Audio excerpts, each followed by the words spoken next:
It's a good question. I waiting this question a lot from a Moroccan journalist, but it's good. It's from you. Look, in my country, it's like this. You need to accept when you are the coach of national team of Morocco.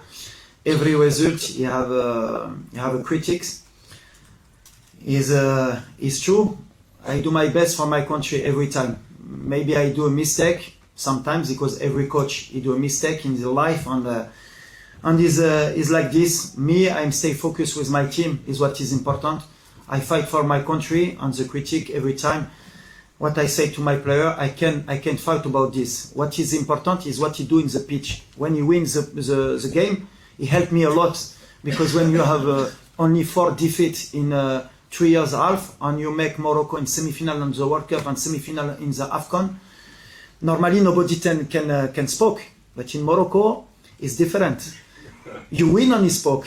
It's like this. You need to accept and to work a lot and to accept this. And we hope the next coach, inshallah, in Morocco, he do more of what I do me.